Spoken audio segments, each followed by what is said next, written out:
The elevator didn't stop at the lobby.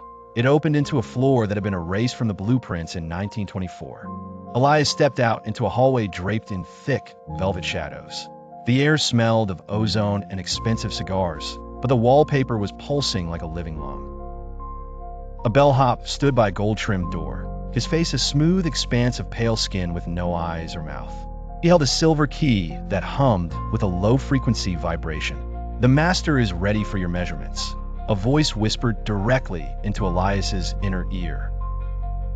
Elias tried to press the G button, but the elevator was gone, replaced by a wall of solid marble. He walked toward the only light, a flickering chandelier made of human teeth. Each tooth was engraved with a name, and he saw his own molars hanging from the center. Inside the room, a tall man in a suit of woven shadows sat at a mahogany desk. He was unspooling a ribbon of glowing red film from a vintage camera. "Every life is a movie, Elias," the man hissed. "But yours has too many plot holes. We need to tighten the seams." The man stood up, his limbs unfolding like a wooden puppet. He held a silver needle, threaded with a strand of Elias's own childhood memories. "Don't move," he warned. "The transition from flesh to film is much easier if you remain perfectly still and silent." The needle pierced Elias's shoulder, but there was no pain, only a cold, hollow emptiness. He watched as his arm began to flatten, his skin turning into a grainy, black and white image. He was being edited out of the physical world and into a silent, flickering reel. He looked at the desk and saw hundreds of canisters, each containing a different soul. They weren't dead. They were just trapped in a loop of their worst moments, replaying forever for the Weaver's amusement. The office was a library of eternal, curated suffering.